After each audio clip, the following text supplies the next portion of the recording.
Boa noite a todas também, a vocês que estão nos assistindo também na internet, pelo canal da Fraternidade Espírita Bezerra de Menezes, nessa noite de sábado, onde vamos estudar um pouco mais sobre o Espiritismo. Em especial o Livro dos Espíritos, essa obra que foi produzida com tanto cuidado, porque me parece que o codificador já previa alguns obstáculos na compreensão desses princípios. Alguns não tão novos, alguns já existentes, mas nunca estudados, explicados de uma maneira mais metódica, com experiências, que deu origem até uma nova ciência. Foi preciso que Kardec criasse uma nova ciência, uma ciência experimental, para trazer luz ao conhecimento da humanidade, porque alguns fenômenos ocorrem, muito interpretado à luz de um misticismo, superstição, e por conta de encontrarmos muitos detratores de muitos fenômenos e enganadores desses fenômenos, sempre passou pela humanidade de uma maneira superficial. E quando, no decorrer da história da humanidade, em que a ciência se separou das propostas de religação com Deus, a religião que a gente compreende hoje, aí dificultou mais ainda, porque criou uma barreira, muitas vezes éticas, preconceituosas, criaram uma ética científica de que ela não pode adentrar numa certa região, que foi deixada às religiões. E as religiões certamente se afastaram da ciência, provocando assim alguns equívocos nas suas práticas, porque sem a ciência a religião gera fanáticos, e a ciência sem religião vai gerar insensíveis, loucos, como a gente já viu, que não respeita a dignidade humana. E para isso, Allan Kardec, quando lançou o livro, colocou uma introdução. Se a gente olhar o Livro dos Espíritos na sua composição geral, ela é uma obra assim. Se você ler a introdução e a conclusão, você vai compreender quase tudo sobre a proposta espírita. Introdução, tem lá também prolegômenos, mas a introdução e a conclusão, você pode ter certeza, vai carregar uma bagagem muito grande. Lembro-me que há muitos anos atrás eu evangelizei jovens, e esses jovens passaram comigo 3, 4, 5 anos, passando por faixas etárias em que a gente ia amadurecendo o conhecimento e a aplicação dos conhecimentos não só espíritas, mas também conhecimentos comportamentais. E chegou um momento que alguns desses evangelizandos chegam numa idade de que teria que estudar à noite, teria que fazer faculdade, teria que trabalhar, e alguns deles me proporam estudar o Livro dos Espíritos no domingo. Vejam só. Eu conto para algumas pessoas, as pessoas, foi o que você fez? Eu não fiz nada. Eles me pediram. Porque espírita domingo de manhã, gente, é coisa que eu nunca presenciei aqui na nossa cidade de Caruaru. Tem sim em Recife, que eu participei de casa espírita que tinha atividade no domingo, mais à tarde, mas pela manhã, muito difícil. Eles me pediram e eu aceitei. E nós estudamos a introdução do Livro dos Espíritos, toda a introdução, todos os domingos, com raríssimas exceções, algumas faltas, durante um ano. Esses jovens, mais ou menos uma meia dúzia, eles nunca mais foram os mesmos. Quando concluiu, porque alguns tinham que viajar para outra cidade, outros passaram em concurso, estavam numa idade da maioridade, e algumas experiências precisavam ser vividas. Mas durante esse ano, tanto eu me surpreendi com a introdução do Livro dos Espíritos, quanto eles, porque eles esperavam outra coisa, algo chato. E quando eu falo da conclusão, que a gente não teve a oportunidade de estudar, mas nós estudamos, nós vamos ver introdução, conclusão. Introdução ao estudo, alguns princípios. Muitas pessoas eu vejo no movimento espírita listando os princípios básicos da doutrina espírita. Não existe essa quantidade X de princípios básicos. A gente pode até destacar alguns pedagogicamente, mas se a gente ler a introdução, a gente vai ver que são vários princípios, não são 7. Podemos até resumir. Mas como a doutrina espírita é uma doutrina que acompanha a evolução da humanidade, esses princípios não podem ficar engessados. Como a ciência muitas vezes encontrou na sua concepção e ponto de vista o limite de conhecimento, como aconteceu no século XIX, onde eles disseram assim: não tem mais nada para se descobrir. Aí alguém pegou algo que 200 anos atrás foi feita uma experiência das fendas duplas, um pesquisador chamado Jung, que fazia alguns experimentos na óptica e descobriu coisas estranhas. E um cientista, usando esse mesmo método, descobriu que a luz, ela ora funciona como onda, ora funciona como partícula. E iniciou-se tudo, se desfez todo aquele orgulho, toda aquela arrogância da ciência da época, e descobriu que uma nova revolução nascia no conhecimento humano. Houve várias revoluções do conhecimento humano, do desenvolvimento, mas naquele momento, uma revolução nova, que é a revolução da ignorância, em que os cientistas hoje, na sua grande totalidade, dizem assim: o que sei é que nada sei. Parece que alguém já tinha descoberto isso muito antes de Jesus, porque tudo que a gente descobre, de repente se apresenta outra novidade, e a gente descobriu que o universo é infinito. E infinito também é uma palavra que dificilmente conseguimos conceber, apenas mentalmente, na nossa imaginação. Por isso que Kardec coloca a introdução e a conclusão. Mas para a gente que não temos aquela fé verdadeira dentro desses princípios introdutórios e a conclusão, vamos, entre esses dois, introdução e conclusão, encontrar 1019 perguntas. Se você pular as 1019 perguntas e for para a conclusão, é a conclusão das 1019 perguntas. Se você não concordar, você volta para a introdução, lê as 1019 perguntas pela vida inteira, e certamente alguma coisa que você discordava na conclusão você vai concordar. Não só por conta do que está nas 1019 perguntas, mas também pela evolução da ciência. Porque em 1857, 18 de abril, nós não tínhamos os conhecimentos que temos hoje, que comprovam todos esses princípios. Notaram que alguns princípios só vai ter consciência em nós quando termos ciências de outras coisas. Consciência dos princípios espíritas só vamos ter na sua totalidade depois que algumas verdades foram reveladas, e nem todas as verdades nos foram reveladas. É tanto que a gente se choca. Os 5 itens primeiros que a gente vai tratar na noite de hoje, a gente vai ver que hoje temos mais conteúdo para crer nesses 5 itens. Temos obras de Joana de Ângeles, Espírito, temos obras de André Luiz, Espírito, de Emmanuel, Espírito, que vem nos revelar um grão de areia do mundo espiritual da Terra.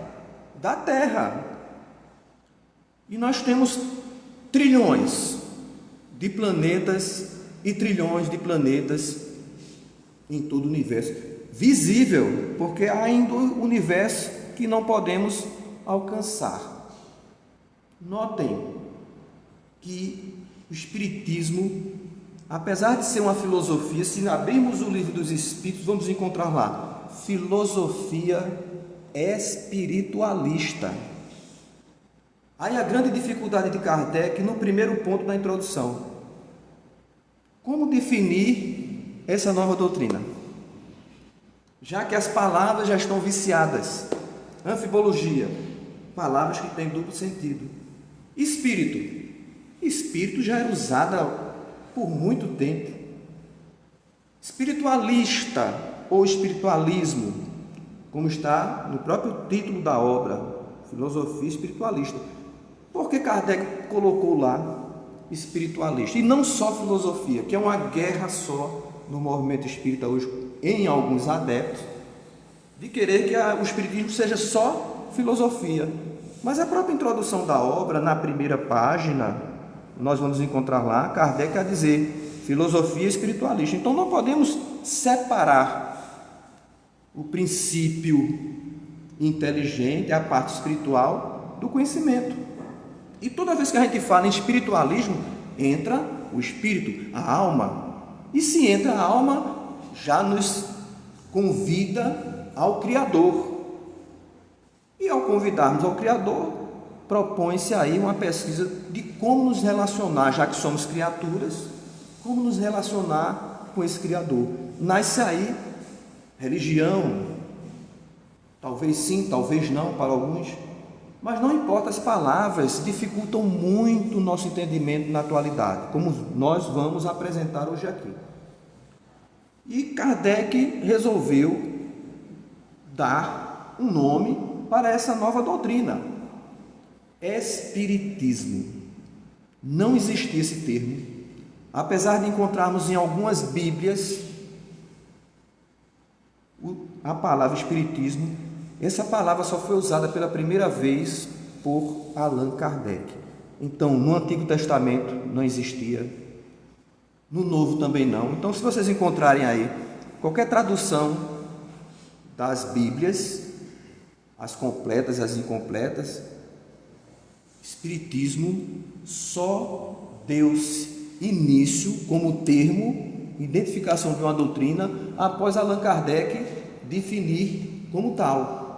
Eu me lembro que encontrei com um amigo: respeito todas as religiões, respeito todas as práticas, porque todas elas nos levam a um caminho, uns mais longos, uns mais dolorosos, uns mais racionais, outros mais emocionais, mas sempre essas experiências são evolutivas, não são condenáveis, são evolutivas.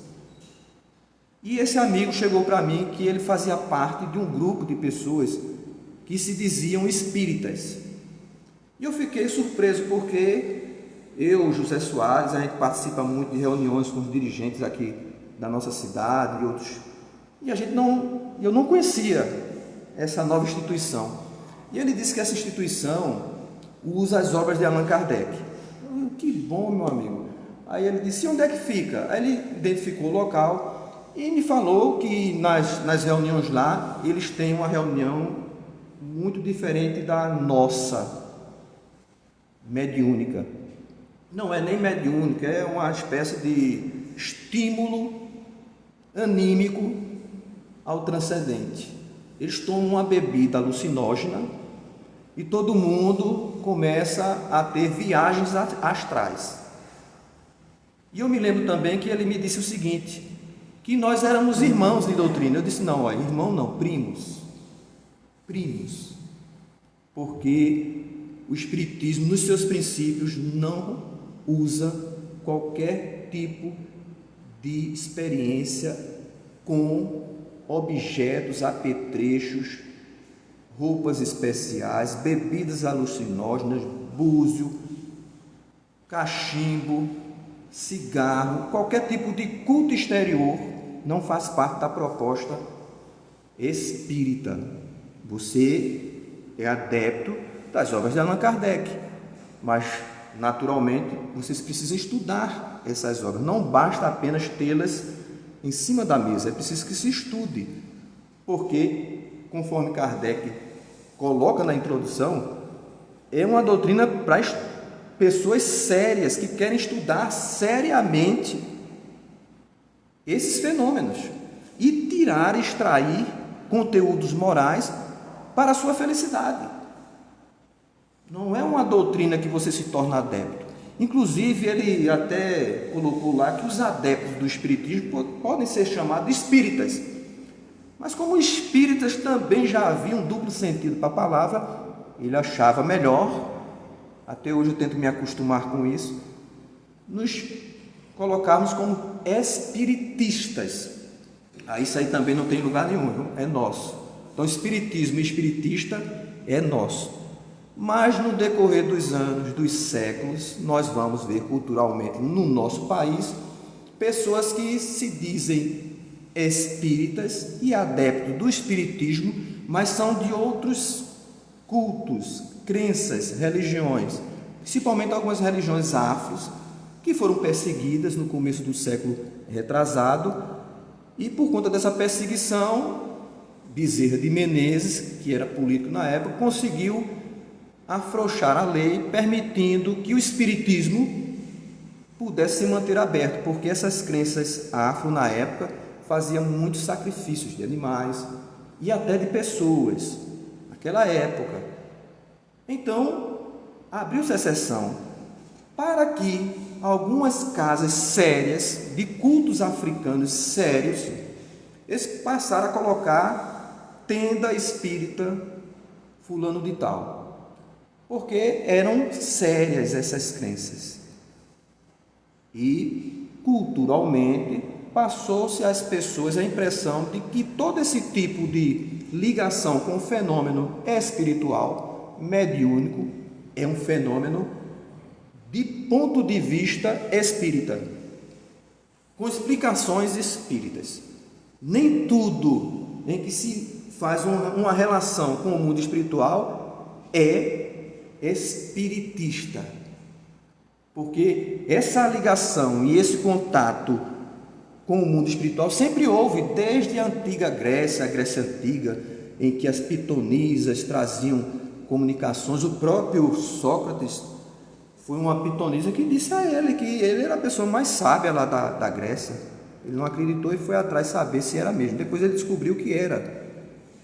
Então, essa relação com o mundo espiritual sempre houve em todas as regiões do planeta, mas nunca havia sido investigado seriamente, e Kardec o fez. Então, o espiritismo é uma ciência nova, uma doutrina nova.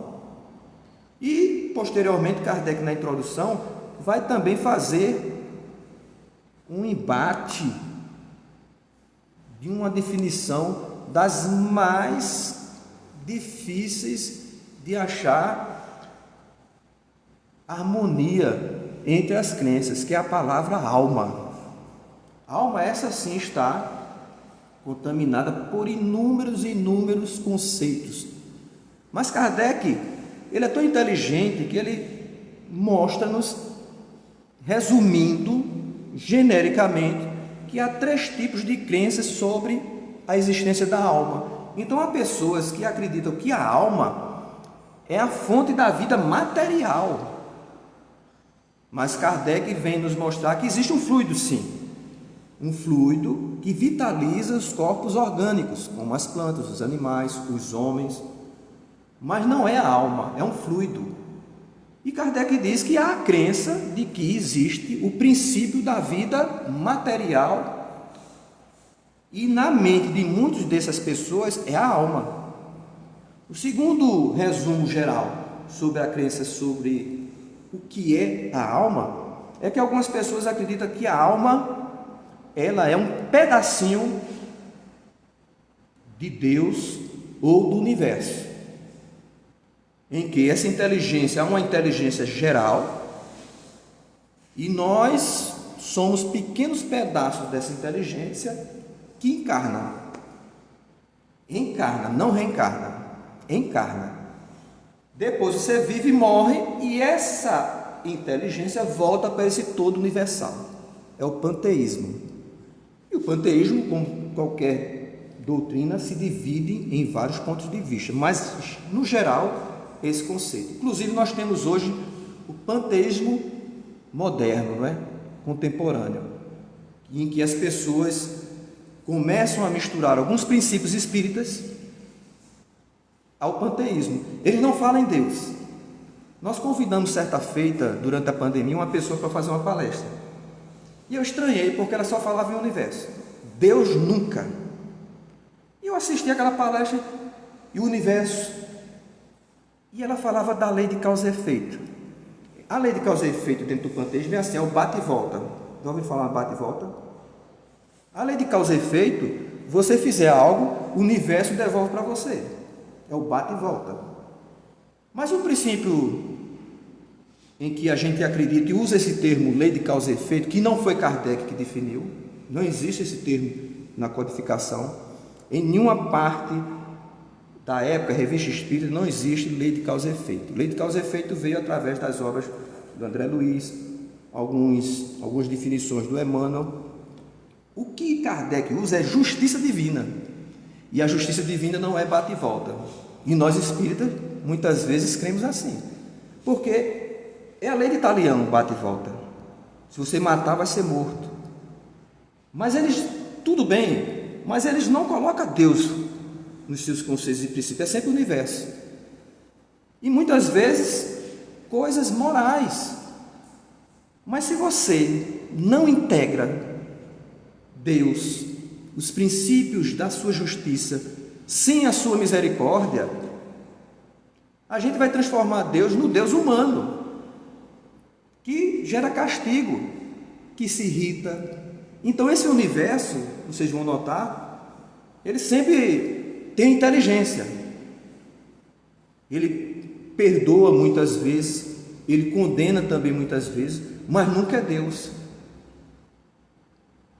E muitas pessoas em outras crenças, por exemplo, uma pessoa me disse o seguinte: Edson, eu assisti um sermão de um religioso, de outra religião, e ela me disse para mim, a pessoa, essa pessoa é mais espírita do que as que eu conheço como espírita. Aí eu perguntei, por que você chegou a essa conclusão? Porque ele falou tudo que tem lá na codificação. Mas ele falou de reencarnação? Não. Ele falou da pluralidade dos mundos habitados? Não. Ele falou da mediunidade, da comunicabilidade? Não. E o que foi que ele falou? Ele falou que a gente tem que fazer o bem, que a gente tem que fazer a caridade. Sim. Isso aí é a parte universal, a parte moral, que Kardec fala lá na introdução do livro Evangelho segundo o Espiritismo, de que em 5 pontos ele separa as crenças, mas a que é unanimidade em todas as crenças cristãs é a sua parte moral. Então a sua parte moral você vai encontrar em todos os lugares da cristandade. E esses outros princípios nos tornam cegos na prática do bem. Nós não sabemos por que estamos praticando o bem. Estamos praticando o bem porque fulano, líder religioso, falou. Estamos praticando o bem porque, ao ponto de algumas pessoas disserem assim para mim: Edson, cadê o livre-arbítrio? Porque só tem uma saída, fazer o bem. Isso não é livre-arbítrio, ele disse para mim. Então Deus só tem um caminho, você só se salva se fazer o bem. Veja a posição dele. Ele fez uma ligação,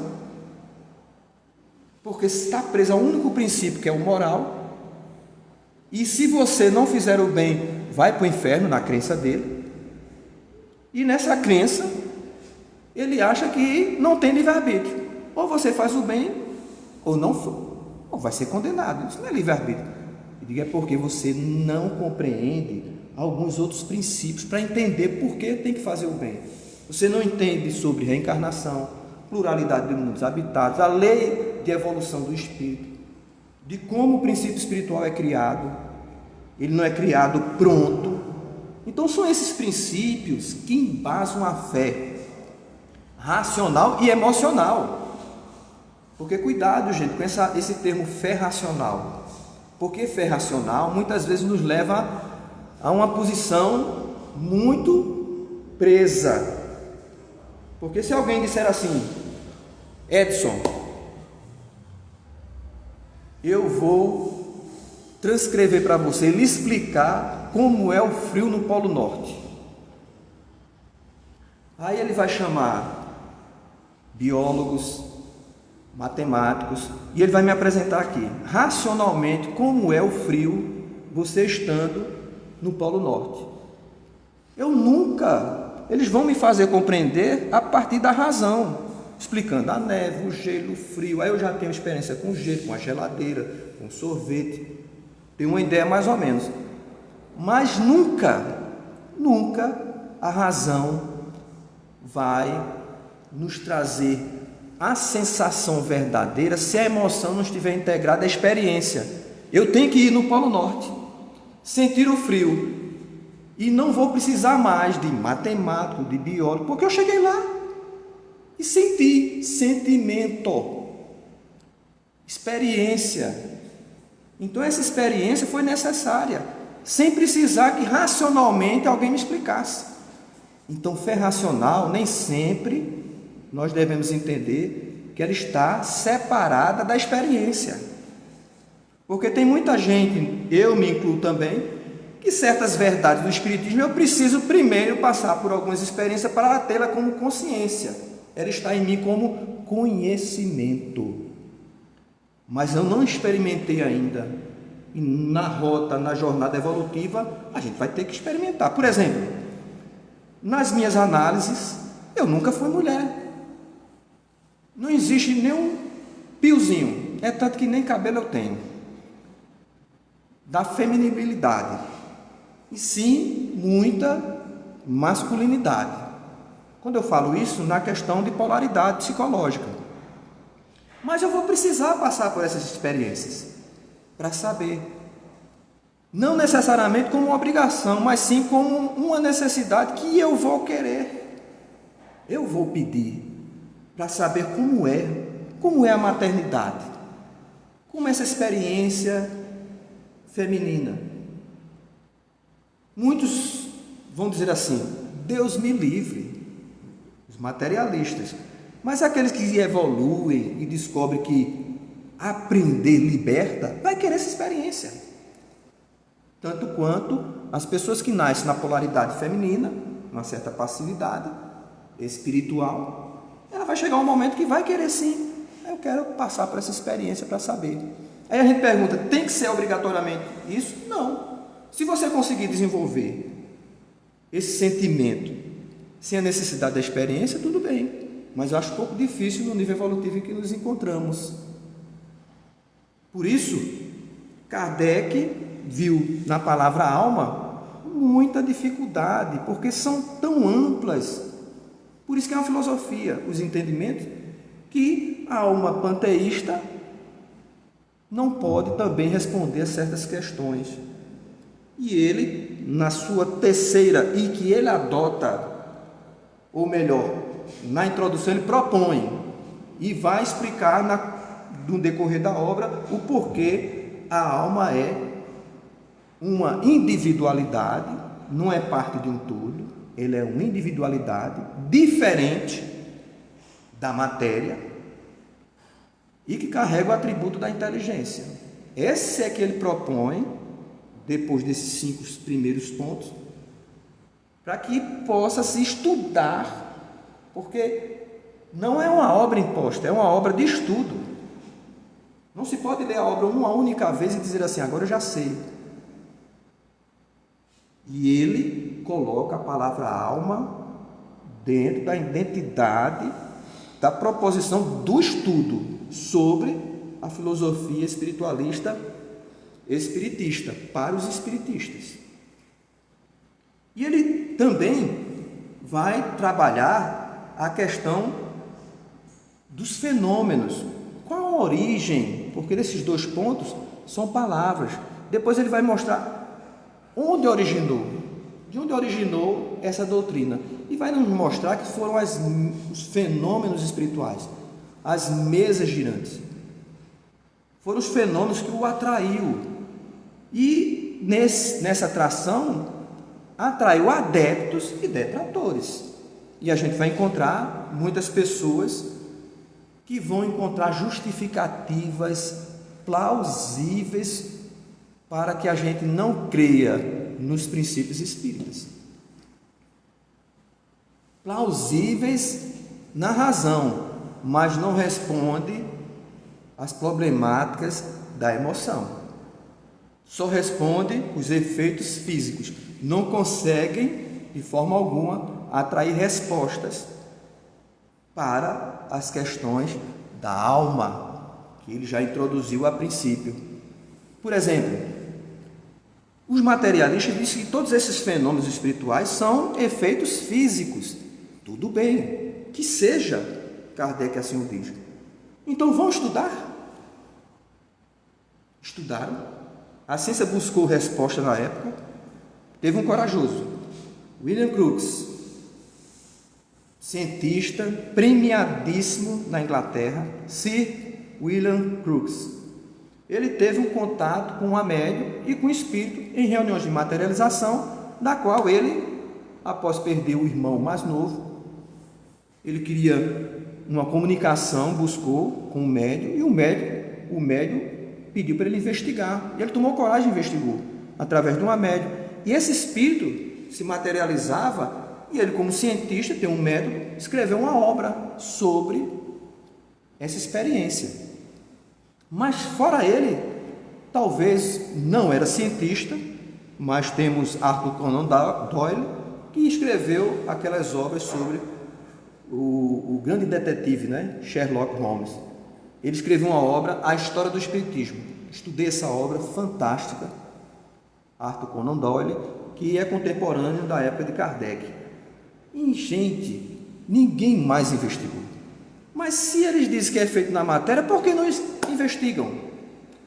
O medo de descobrir que a ciência não pode responder tudo, principalmente 1857.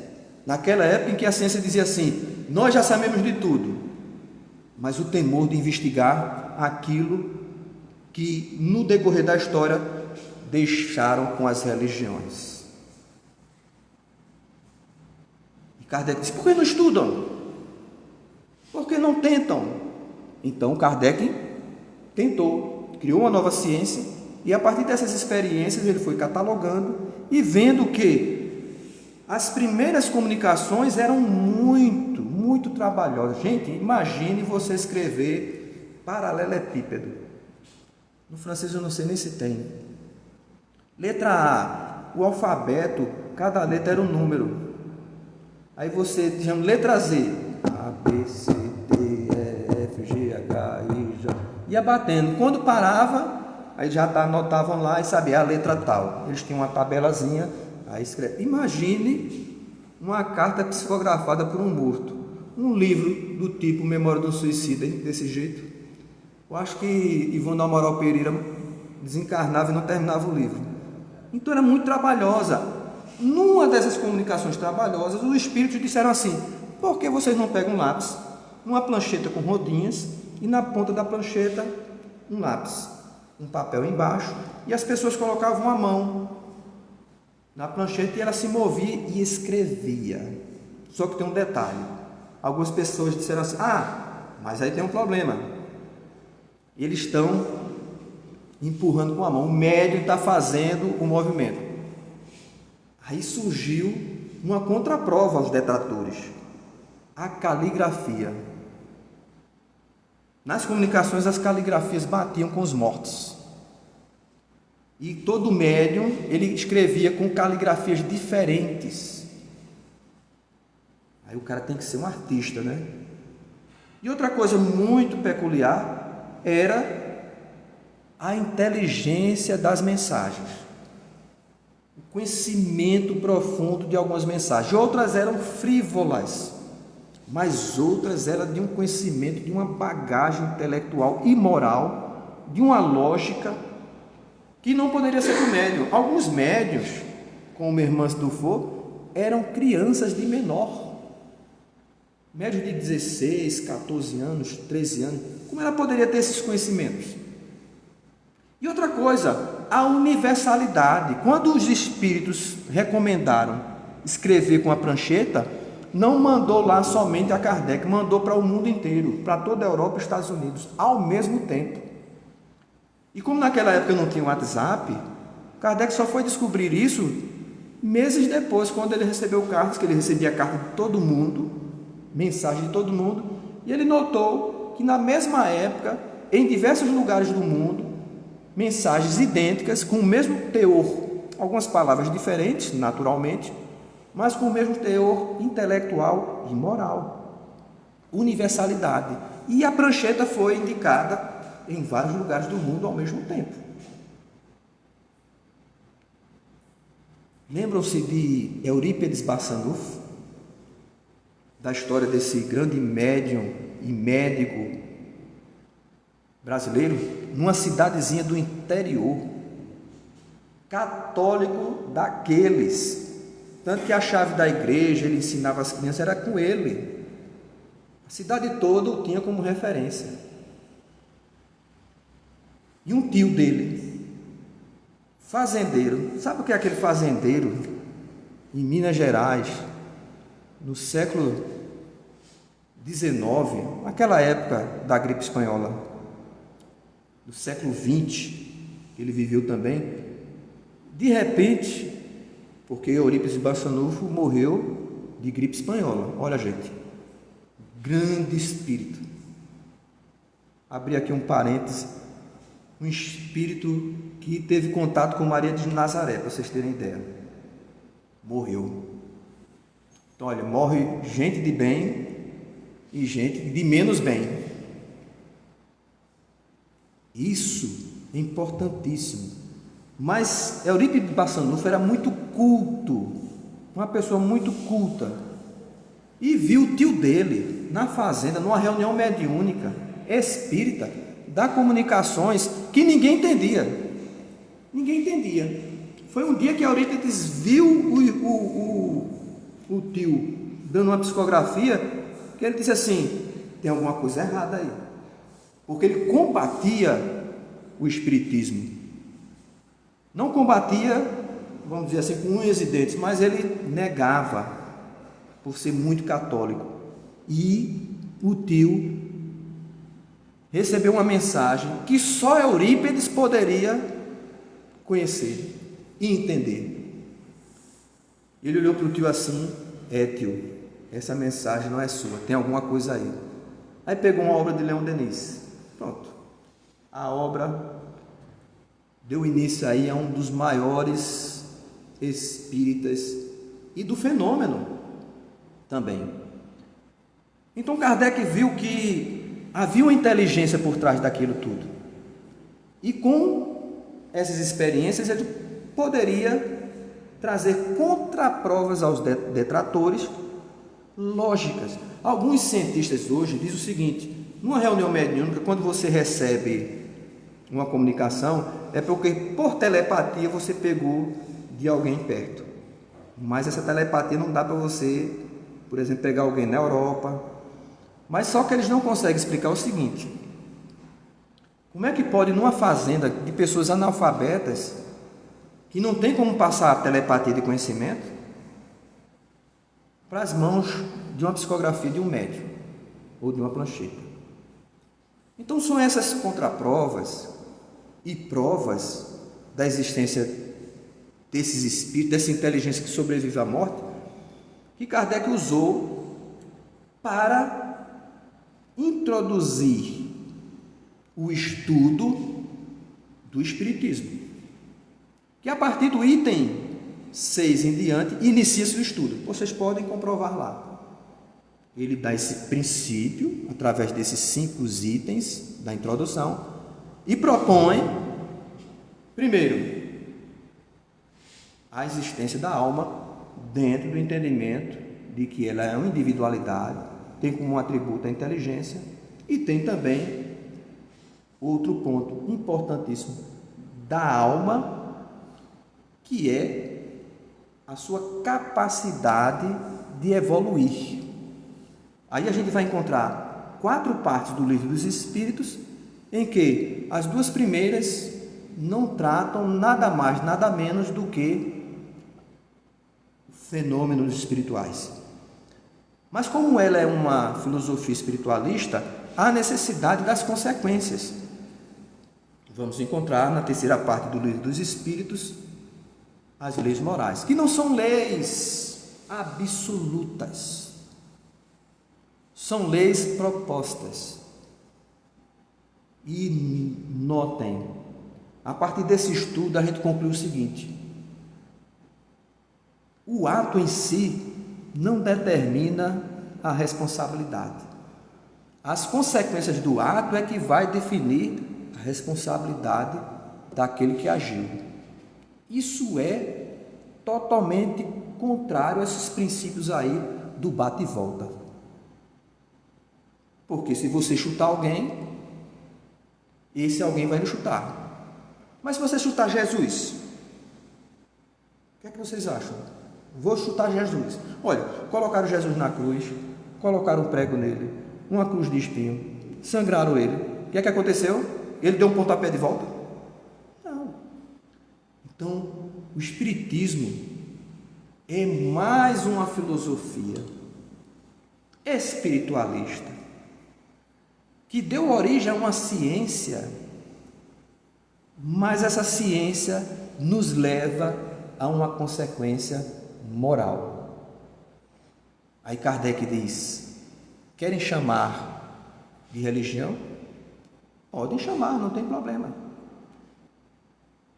Se vocês quiserem chamar de papangu, também não tem problema. Olha, você é adepto de quê? De papangu. Desde que você entenda que papangu é a definição de religião conforme Kardec assim o fez. Kardec inicia a introdução para dizer para a gente assim, gente, no geral, que a gente conversou aqui, não se apeguem à letra nem à palavra, se apeguem ao entendimento, desenvolva a emoção. Por que praticar o bem? É uma imposição divina? Não. É um processo evolutivo para a felicidade. Deus criou uma lei, a lei de amor. E aquele que não aceita essa lei, pode desobedecer essa lei. Está bem comprovado aí que podemos desobedecer a Deus. Mas, tudo bem, poderíamos desobedecer a Deus sem problema nenhum, se não ofendesse o próximo. Esse é o problema. A questão não é que você tem que amar.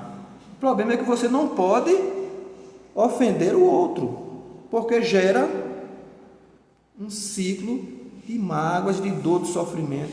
Mas se você fizesse isso, fosse contra o amor e ficasse isolado, tudo bem. O problema nosso, nesse planeta de provas e expiações, é que, infelizmente, nós somos egoístas, somos orgulhosos, característica da nossa imperfeição. Quando a gente começar a acreditar nisso, que somos perfectíveis e ainda estamos imperfeitos, mas somos perfectíveis, a gente vai começar a compreender de que a felicidade só se harmoniza quando o outro faz parte dela. Simples assim. Como não obedecemos isso, preferimos sermos felizes sozinhos, aí gera esse conflito, essa dor, que nem sempre é sofrimento, porque sofrimento é a interpretação nossa, diante das experiências evolutivas. Então, a lei de amor não é impositiva. Você aceita se quiser, mas se não aceitar, não prejudique o próximo.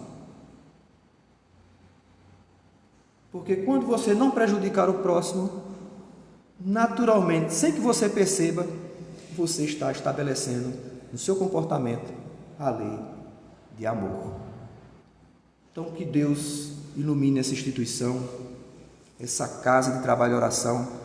Eu vou me despedir de vocês essa noite. Não vou poder mais vir à Fraternidade Espírita Bezerra de Menezes por conta de alguns impedimentos.